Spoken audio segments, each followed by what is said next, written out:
Welcome to the Swallow Safe podcast. My name is Carol Galleri Winchester. I am a speech language pathologist, and I am so pleased to be here with Dr. Jeanna Winchester, spoiler alert, who happens to be my daughter. Good afternoon, Jeanna. Hi, Carol. Yes, my name is Jeanna Winchester. I'm a cognitive neuroscientist, and I have been working with Carol, spoiler alert, my mom, for many years now. And we are excited to talk to you more about swallowing safely, dysphagia, and different types of dysphagia instrumentation to connect you with professionals. In our podcast so far, we've given you some great information on Carol's background, my background. What is dysphagia? What kind of patients have dysphagia? Who are the caregivers and the professionals? And how does this relate to you? We want to go ahead and celebrate you and the 2025 year that we've had so far. We want to wish you a happy holiday season. And we are going to be taking a little bit of a break. This will be our last podcast for 2025. And then in February of 2026, we'll come back with our next season and continue this discussion about the Swallow Safe community. So today, let's talk a little bit more about what are the holiday feasts. In our last podcast, we gave you some of the reasoning behind the holiday feasts and what you can expect. Why did we do this? How does this even affect the patient or the caregiver? What types of things can you expect? And so today we're going to talk a little bit more about that. We are so excited to be able to share this time with you and all the time that we have shared with you in 2025 and really look forward to 2026. Let's get started. So I think the most important thing to talk about in this podcast is what is it like to live with dysphagia? In our second podcast, and then a little more in our last podcast, Carol and I talked about the fact that we have had our own health issues where we have had to live with dysphagia.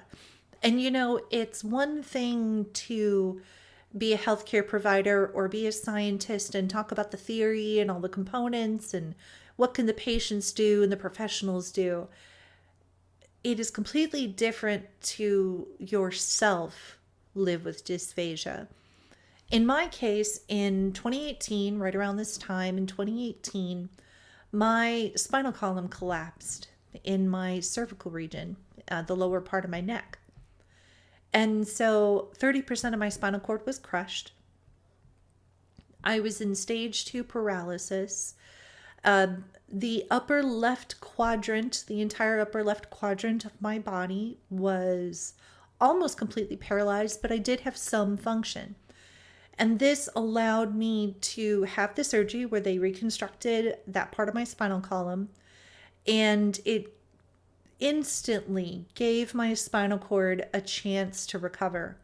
Neurons and the spinal cord and nerves will regenerate if there's something left. It's different for total paralysis because there's nothing left. But in my case, it was crushed. There was, the body had to heal. There was something there to heal. And there were components that could grow back. It has been a really long journey. Even now, I'm recovered significantly, but there's still significant impairment. Because it was my neck, I had cranial nerve damage and some minor brainstem damage and sensory motor neural damage in my neck. So my entire airway on the left side just hung completely open. It was totally open. It was paralyzed. That included both my airway and then also my upper esophageal sphincter. So not only could I not swallow because I couldn't control any of the muscles in my neck, which does include the lower part of your jaw, but I couldn't feel anything. I couldn't make the airway close completely. Also, portions of my stomach and the stomach acid and the food and Different things were what we call refluxing, which means that it's coming back up and into the mouth. Well, because I was partially paralyzed and I couldn't close my airway, it went directly into my airway. So I was having issues with bronchitis. I had a wet cough. I had all of these symptoms that you would expect for someone with severe dysphagia. I was extremely lucky because I had been working with my mom. I knew a lot about this area, but most importantly, my mom was the expert. She's a speech pathologist. She was a part of the beginnings of mobile endoscopy in the mid-90s. Having worked directly with Susan Langmore in our first podcast, she tells you a lot about what it was like to be at that forefront of dysphagia management. So I was really lucky because she owned this dysphagia management company. I could get an evaluation, work with her speech therapist, work with her. They worked with my neurologist, my orthopedic surgeon, my primary physician, the entire healthcare team, so that I could begin to recover. The key is that you have to find a way to participate in everyday meals and activities. My food was the consistency of peanut butter. And I know that sounds terrible. Just the idea of it. Why would you eat? I mean, peanut butter's fine, but why would you eat everything the consistency of peanut butter? Well, remember, the left side of my throat and of my mouth is just hanging open. So it has to go really slow so that the little bit of sensation and motor action that I had could have time to work so that it would go into my esophagus. And then I had to do a lot of work to keep it there because it would come back.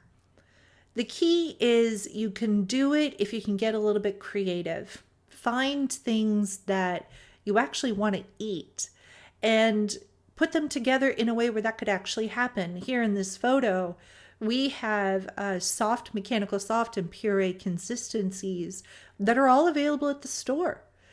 Dips, olives are really easy to make a mechanical soft. Quiche is naturally a mechanical soft puree. There are things in your environment that you can use in a creative way to be able to be safe living with dysphagia. And because we could do that, because my mom had this expertise and she was beginning to work on the seasonal feast and beginning to work on swallowsafe.com more in a broader way, just a lot more, we were able to come up with many ways that not only could I be nourished, but I could be included.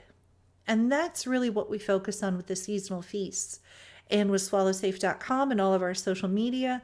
How can you live with dysphagia, have enough nourishment to recover, but also feel like you're a part of the conversation? So let's take a break and we will continue here in just a minute.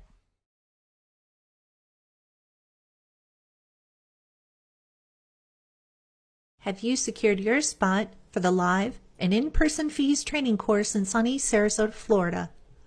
Go to feestraining.com to get signed up. I am in the middle of one of our international training sessions. What I love about training is seeing the improvement that our trainees make in performing fees, not only day by day, but hour by hour. This is so rewarding.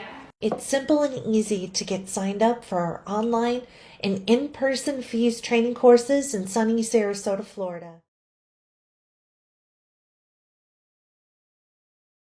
So one thing that I have been able to bring to this endeavor, working with my mom, is to take the information that's in her head as an expert in dysphagia for all these decades and combine it with the 20 plus years that I have working in neuroscience, taking those very difficult topics and all that information and translating into something that the everyday individual can not only understand but use in their everyday life. A key component of that is our social media. YouTube, swallowsafe.com. We have TikTok, Instagram, LinkedIn, X, Blue Sky. We have Substack and Spotify. And all of these communicative ways of bringing that information to you gives us the ability to build this Swallow Safe and Dysphagia community. And that has been really fun for me. It has been wonderful to see how many people are beginning to follow us and comment and like and share and bring their own ideas to this conversation. Showing people that you can live with dysphagia and you can actually enjoy what you eat is such a triumph for me and what I've been through. So let's show you a couple of the recipes on our social media.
So occasionally, Mom and I have some extra content from our podcast because we just like to get into it and it's such a great discussion.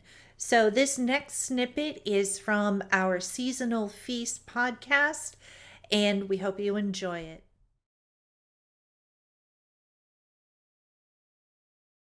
Why don't you tell our listeners here who are not speech therapists, what is regular mechanical soft and puree? So that when you talk about dysphagia, you're talking about the texture. And the way that I explain this to people is like this. If you have a cold, all right, what do you crave?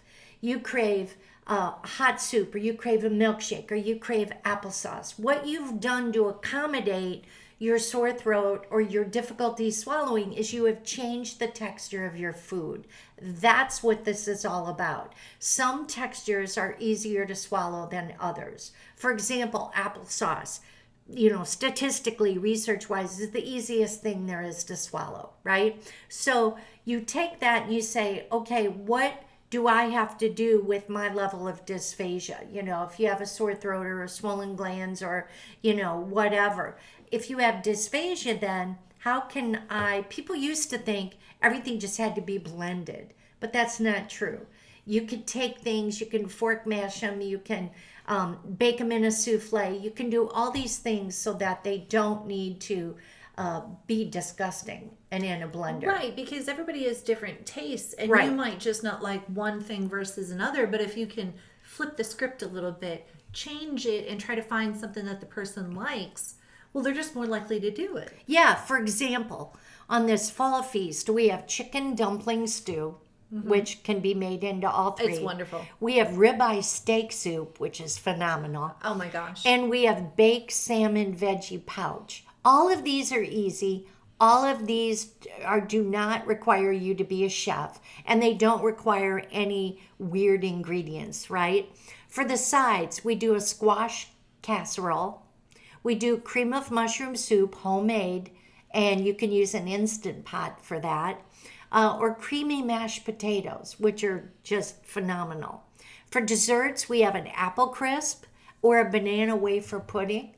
And for drinks, we have hot mulled cider, hot chocolate, or a pumpkin milkshake. Oh my gosh. Yeah, so you're looking at it and you're saying what would be good for the season? What would be good? We have a holiday feast coming up that we'll be putting up. We have, spring feast, we have winter feast, we have summer cookout. How do you go to a cookout and be able to manage the textures? So managing dysphagia is all about texture of the food or the liquid.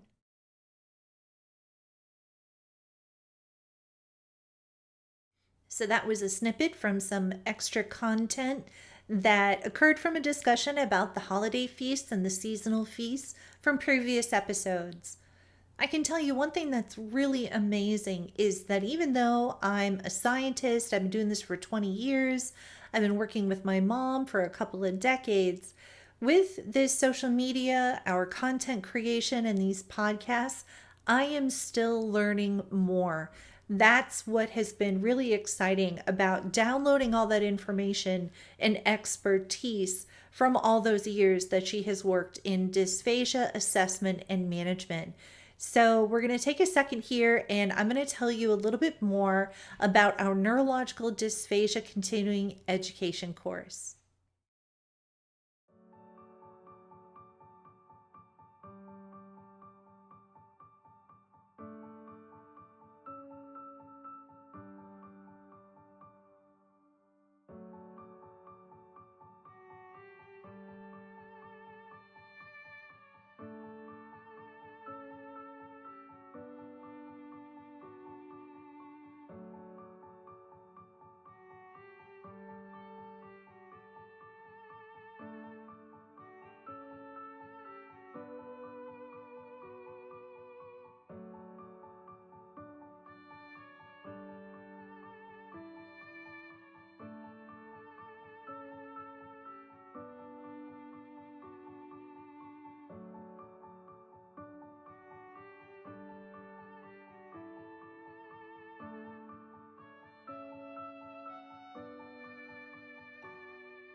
Sign up for any of our ASHA-approved CEU courses at swallowsafe.com/education. As we wrap up 2025, heading into this holiday season, I reflect not only on my own personal journey living with dysphagia, all the help that I have received from mom and her dysphagia experts, but I also reflect on how wonderful the recipes are and how it has changed my quality of life. It has been really exciting to be a part of the process that translates this information from healthcare and science into things that the everyday person can use and bring that information to everyday individuals in ways that they actually access. And that's what's so great about social media, is that we can bring that information to you in your homes, on your phones, on your computers, every day, in the ways that you take in content. And what I have found is that there are a lot of speech therapists, occupational therapists, respiratory therapists, physical therapists, nurses, doctors, all different members of the interdisciplinary care team who may take continuing education, but they're not quite sure what an ASHA CEU is. So in this next section, we're going to give you some information you might find helpful. What is an ASHA CEU? So speech pathologists and audiologists can keep up with their professional skills. ASHA uses a system called ASHA Continuing Education Units. These units are essential for maintaining your certificate of clinical competence, which requires earning 3 CEUs or 30 clock hours of learning every 3 years. There may be additional requirements depending on your state, so it is important to check with your local state board. If I am not a speech pathologist or audiologist, can I take these courses to satisfy my relicensure requirements? Yes, another clinician can potentially use an ASHA CEU course for their continuing education, but it's essential that they check with their specific medical licensing board first.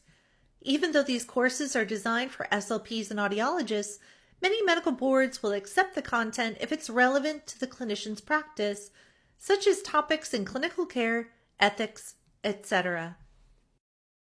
To get credit, you must first confirm with your board that they accept ASHA CEUs and understand how the board converts the hours. For example, an ASHA CEU is 10 professional development hours. Then submit the course completion certificate to the board, as the ASHA CE registry is primarily for SLPs and audiologists. So as you can see, anyone can take one of our continuing education courses. There's a little bit more work if you live outside the country or you're not a speech pathologist, but just remember you can take that to your boards or your governing bodies and ask them if you can receive credit. If you're just someone who wants to learn more about dysphagia, maybe you're taking care of somebody with dysphagia, or you yourself are living with dysphagia, don't forget to check us out on Substack, YouTube, our social media accounts. Leave us a comment, engage with us, help us build this community so that we can continue to tailor the content to your needs. When it comes to our holiday feasts and our seasonal feasts, we are coming up on the winter holiday edition. This is up on our website right now, and it's full of just wonderful recipes that are tailored to the holidays going into the new year. As we go forward in February and we come back for our 2026 podcast season, we're going to put up the special holiday seasonal feast for Valentine's Day. So go ahead and check that out. We hope that you'll stay with us and that you have enjoyed these podcasts in the 2025 season. We want to thank you for joining our podcast. Check out swallowsafe.com for dysphagia tools, patient information, caregiver and aid resources, dysphagia tips, ideas, recipes, articles, video, and more. If you are a speech pathologist, check out feestraining.com, where we provide online training anywhere in the world and in-person training in sunny Sarasota, Florida. Swallow Safe Education is an ASHA-approved CEU provider. Follow us on TikTok, Instagram, Facebook, LinkedIn, Blue Sky, X, and Substack. Like, share, and subscribe, and check out our future live events. See you next time. Bye.